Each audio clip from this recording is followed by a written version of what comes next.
A TV Brasil Central apresenta mais um episódio da 7ª temporada do TBC Memória. 31 de maio de 1963, 6 jovens escritoras resolvem se juntar para discutir e incentivar a literatura feita em Goiás. Nascia o Grupo de Escritores Novos, que não durou muito, somente até 1967. Apesar da vida curta, o GEM, como era conhecido, influenciou na publicação de mais de 200 livros, além de ter sido um marco na consolidação do modernismo na literatura goiana. Para falar sobre o grupo, convidamos o ex-presidente do GEM, o escritor, doutor em literatura e professor Heleno Godoy. Olá, professor, um prazer te receber aqui no TBC Memória. Prazer é meu, agradeço o convite. E os nossos espectadores também, claro. Agora a gente vai ter uma verdadeira aula de literatura em Goiás. Professor Heleno, vamos na história mesmo. Como é que surgiu o GEM lá em meados de 1963? Depois que alguns estudantes que tinham passado no curso de Direito na época, Universidade Católica de Goiás, se conheceram numa mesma turma e lá tinha Ieda Schmaltz, Edgar Malagone, Geraldo Coelho Vaz, Aldair da Silveira Aires, que por acaso foi trabalhar com Otavinho Arantes na Agremiação Goiana de Teatro, conheceu Ciro Paulo Nestor Muniz, que era estudante no Liceu de Goiânia, onde eu também estudava, era colega dele, e reuniram-se, passaram a se reunir falando de literatura e de poesia e programaram publicar um livro de poemas cujo nome deveria ser Seis Janelas.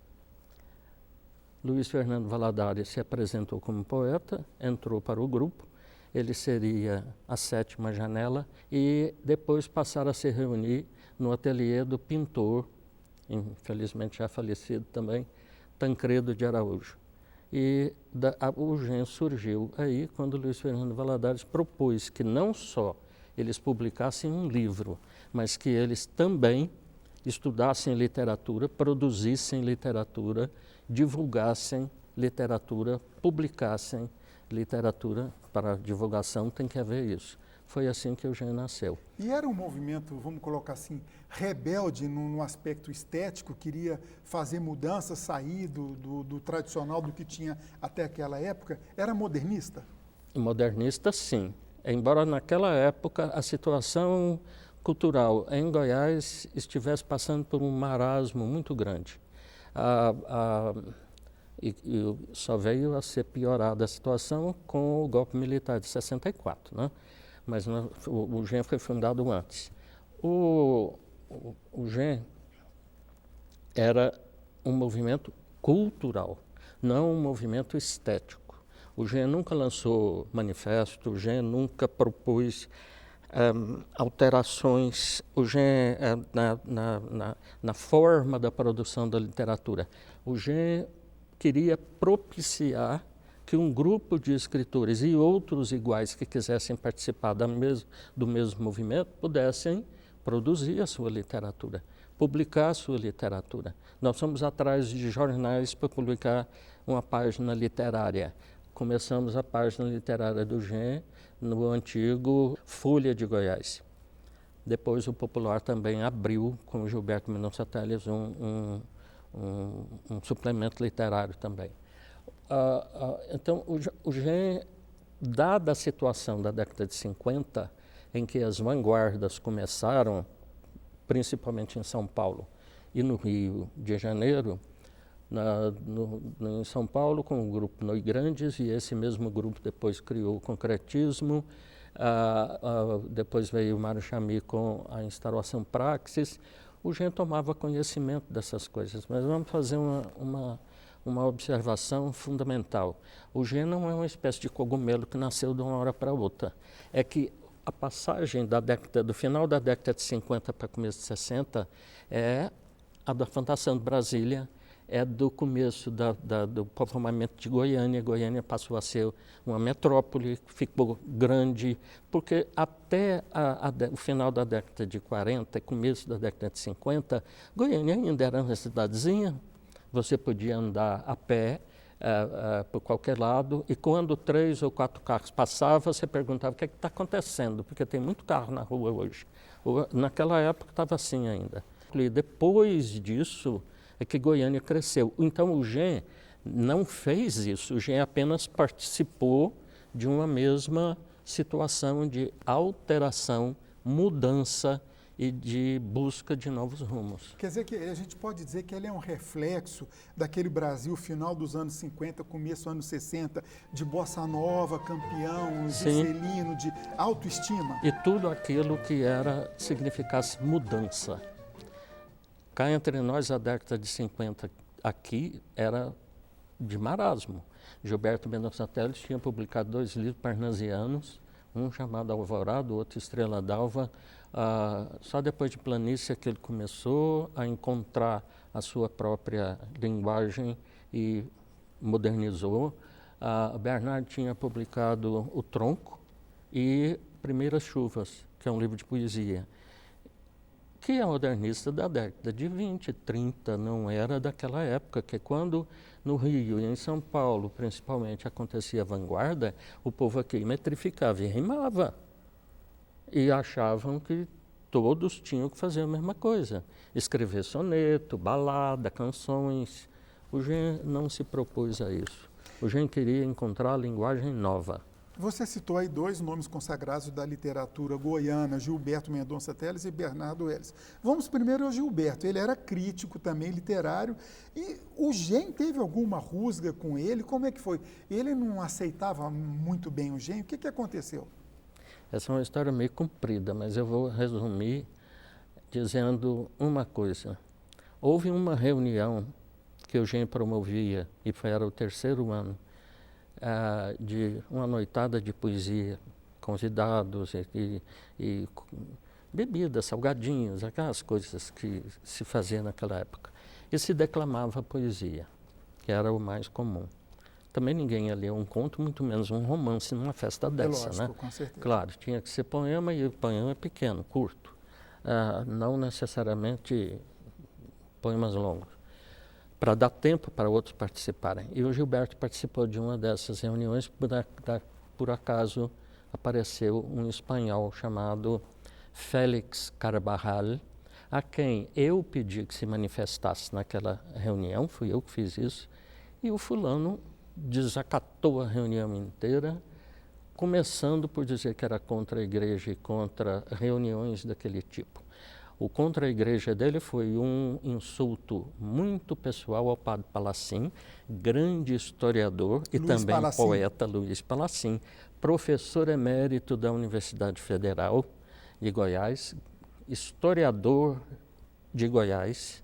O livro dele, Goiás, 1722-1822, é fundamental para quem quer conhecer a história de Goiás. E ofendeu a todo mundo que estava lá. Ofendeu o Tancredo Araújo, principalmente, porque ele fez as ilustrações dos poemas, ele dizendo que era contra ilustrações. Pois o Gilberto ficou do lado desse homem. E aí ele nos incluiu na antologia que ele fez, que se chama Poesia em Goiás, mas fala muito mal de nós e valoriza um grupo, o grupo dos 15, que tinha se organizado na década de 50. Mas ele esqueceu, ao escrever no final do livro dele, o que ele tinha escrito no começo, quando ele trata do livro, do grupo Os 15. Ele mesmo desfaz do grupo, diz que fez uma reunião, nunca mais fizeram nenhuma outra, está escrito e publicado. Basta olhar para ver o que é. Esse grupo dos 15 não teve significação nenhuma, embora, pelo menos da primeira reunião, participassem inúmeros escritores importantes. Aí ele ficou com raiva do GEM. Quando o livro dele, Poesia em Goiás, foi publicado, eu fui para o Popular e ocupei uma página inteira para falar mal do livro dele. Ele nunca me perdoou. Você criticou o crítico? Eu critiquei. E foi muito duro com ele. E depois, depois disso, vocês voltaram a se reconciliar, conversavam, ou cada um seguiu o seu rumo? Sabe aquela cortesia epidérmica? Sim. Pois é, era o que Você deu uma acontecia. definição bem literária, cortesia epidérmica. Ela não é minha, não. Eu escutei isso de uma colega minha lá na Universidade Federal, mas veio a calhar a lembrança agora. É uma cortesia que durava só aquele momento. Toda vez que ele vinha a Goiânia, quando ele ainda morava no Rio, aliás, onde ele morreu, né, coitado, ele era entrevistado num jornal aqui de Goiás, e o editor do jornal sempre colocava a rivalidade. Eu não tenho rivalidade nenhuma com ele. Eu respeito o Gilberto como poeta. Ele melhorou demais depois de um certo momento na vida dele. A partir do livro Pássaro de Pedra, ele passa a ser um poeta respeitável. Agora, Bernardo, que é o outro nome que eu citei. Sim, queria tocar agora, vamos falar agora do positivo, né? O Bernardo Welles foi o patrono, né, do GEM quando o GEM foi criado. E participou de várias reuniões do GEM.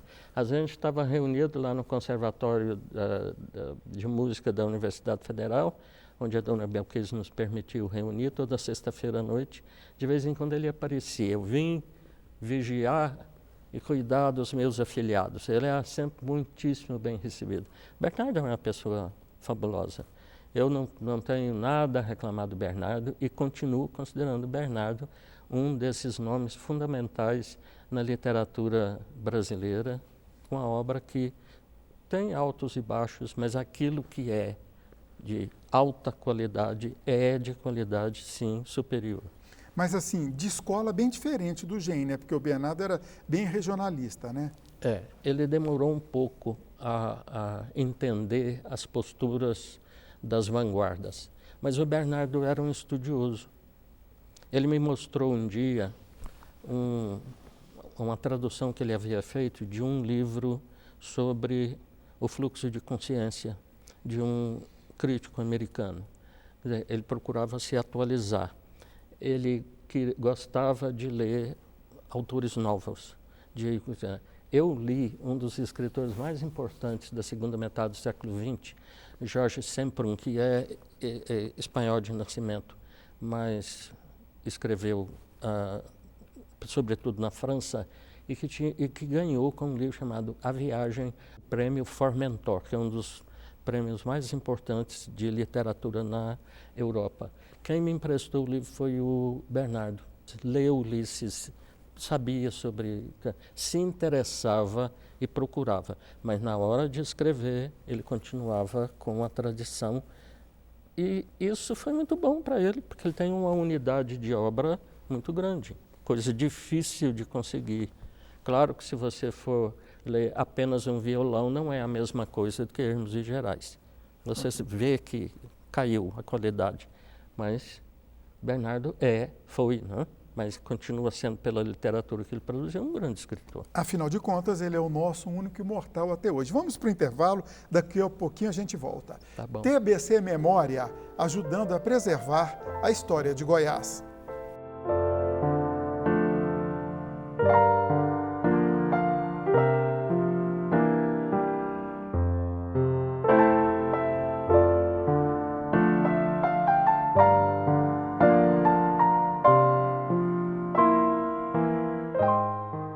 A literatura modernista feita em Goiás a partir dos anos de 1960 é o tema desta edição do TBC Memória. O nosso convidado é o doutor em literatura, professor e escritor Heleno Godoy. Professor, como eu já disse, o GEM acabou em 1967, ou seja, uma duração curta, né? 4 anos mais ou menos. Por que o GEM acabou tão rápido assim? Bom, eu fui o último presidente. E eu propus que o GEM acabasse. O meu raciocínio na época se deu por conta, a proposta que eu fiz, se deu por conta de eu ter me integrado junto com outro escritor que foi do GEM, o poeta Luiz Araújo, que também foi professor da Universidade Federal, integramos a instauração Praxis Paulista proposta por Mário Chamy, e passando a publicar nossos poemas e depois livros nessa linha, isso não combinaria com aquilo que acontecia com o GEM. O GEM foi um grupo apolítico. O GEM não era partidário. O GEM não tratou de assuntos.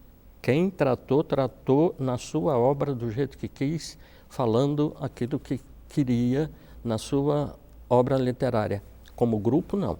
O grupo não tinha partido, o grupo não tinha preferência política, o grupo era meio, e na época foi muito acusado disso, de ser um grupo alienado, de ser um grupo que não se engajava. Essa palavra era muito importante na década de 60, sobretudo depois do golpe militar de 31 de março. Pois é, vocês não sofreram censura, não?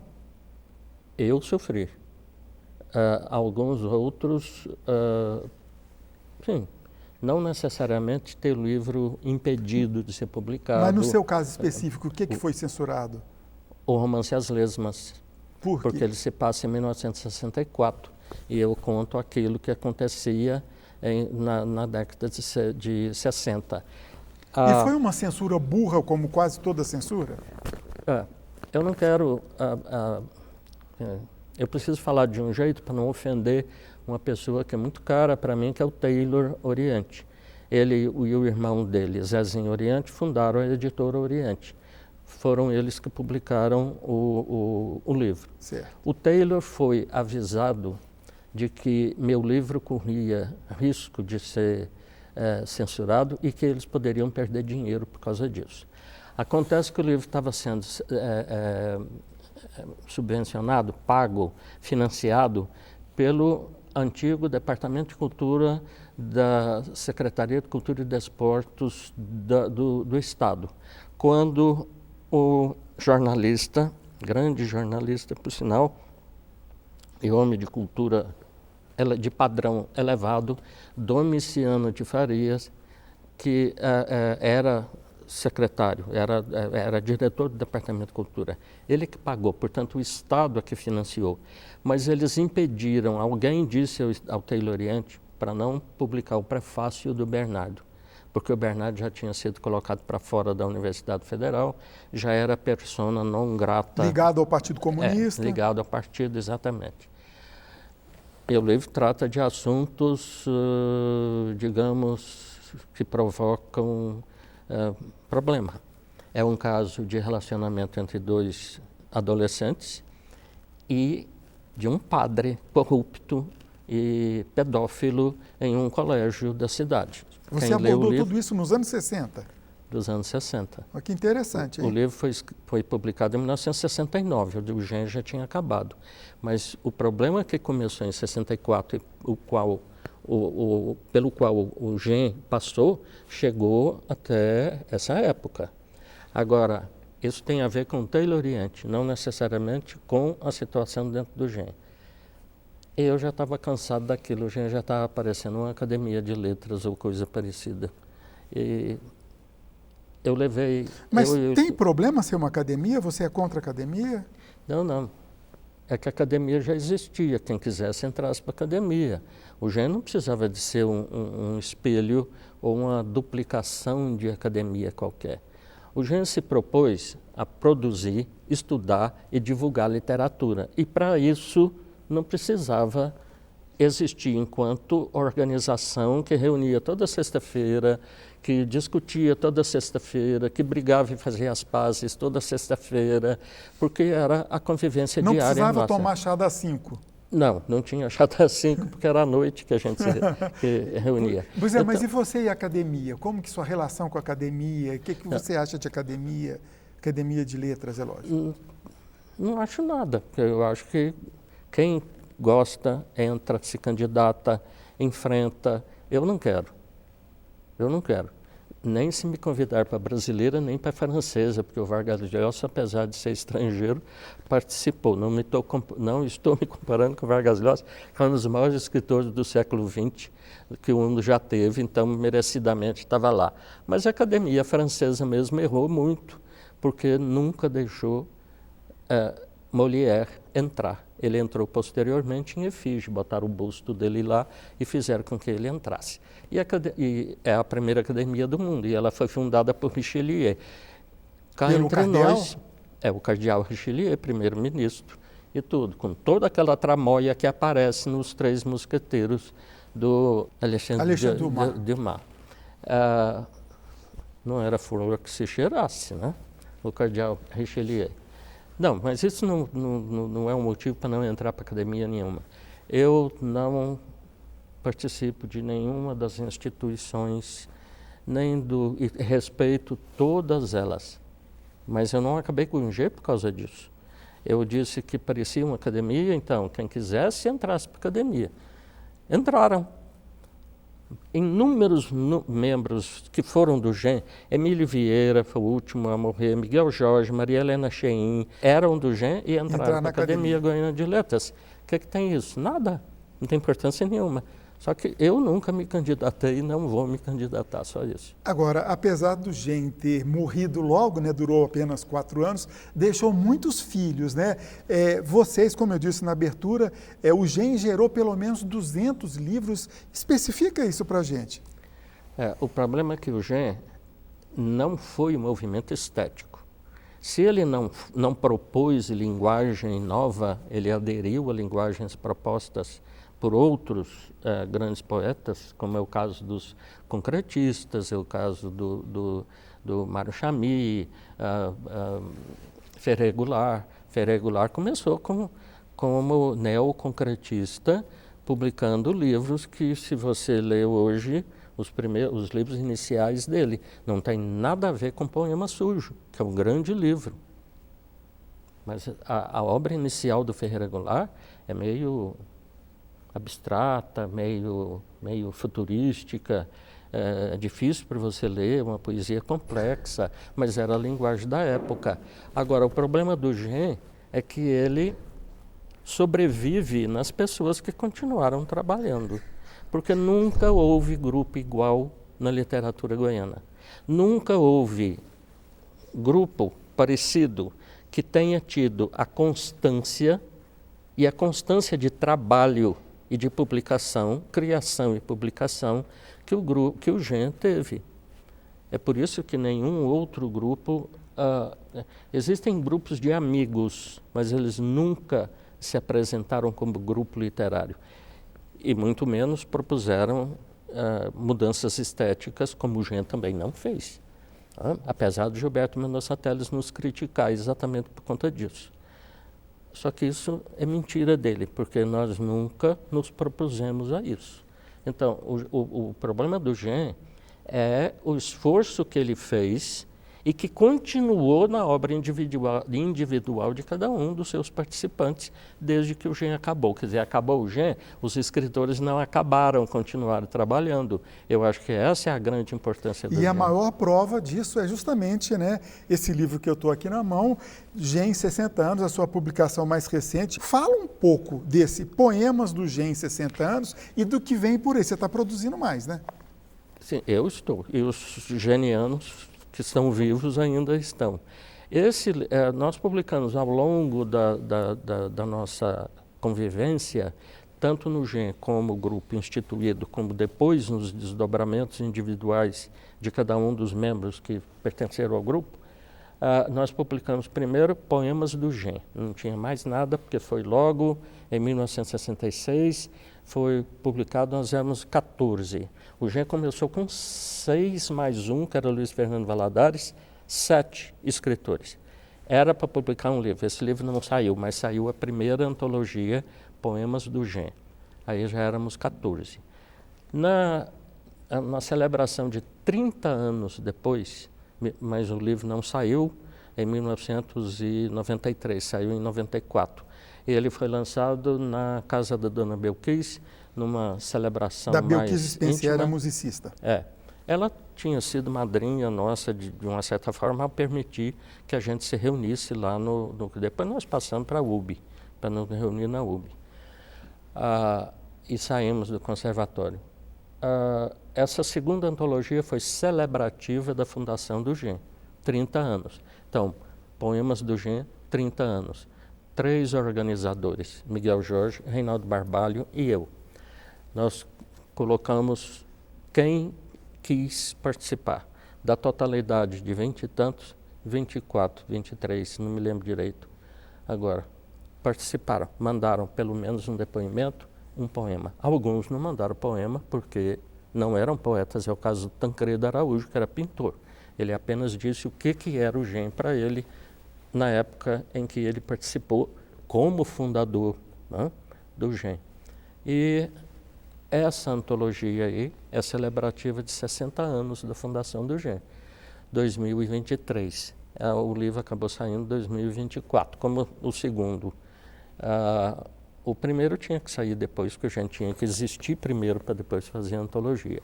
Os outros dois questões, então eu organizei com aqueles que estavam vivos e não era uma antologia celebrativa da história do GEM inteiro, mas mais da sobrevivência dos escritores que estão aí nesse livro e que ainda continuaram publicando e publicam até hoje. Professor, só para encerrar em alto, um minutinho, o que você está escrevendo? Tem publicação para breve? Como que está? Eu tenho um livro pronto que deve ser publicado esse ano ainda. Ele se chama Dicionário, porque parece dicionário, porque são ou 6, ou 5, ou 7 poemas, mas preferência na maioria 5 poemas, todos com um nome que é o título é um substantivo e todos com letra A, letra B, letra C, até o Z. Achar nomes substantivos sobre os quais escrever poema com letra Z foi um esforço que exigiu muito de mim, mas dei conta, são 143 poemas no total. Eu tenho mais 2 livros prontos para serem publicados. Professor, nosso tempo acabou, agradeço muito a sua participação aqui, foi um prazer conversar sobre literatura goiana. Muito obrigado mais uma vez. Obrigado a vocês por me convidarem. Obrigado. TBC Memória, ajudando a preservar a história de Goiás.